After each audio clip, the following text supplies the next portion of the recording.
Aquí nos encontramos con don Omar Fajardo en la cascada de Malacatipán. ¿Puede contarnos qué significa Malacatipán?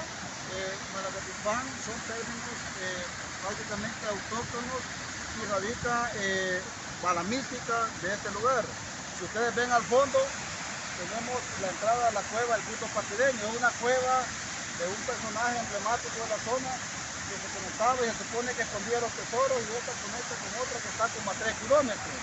Las aguas termales de nuestro municipio de Atiquizaya tienen una temperatura arriba de los 40 grados centígrados.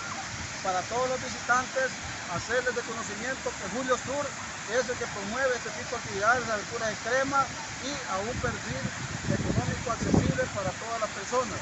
Les hacemos el llamado, somos zona segura, tenemos parqueo y el equipo de Julio Tour es muy profesional. Visítenos, que los esperamos con los brazos abiertos. Cuéntenos, ¿tiene algún costo la entrada? La entrada tiene un costo por el acceso a un terreno privado, pero esto nos da los servicios de baños, vestidores, parqueo, y nos permite estar más seguros y más cómodos.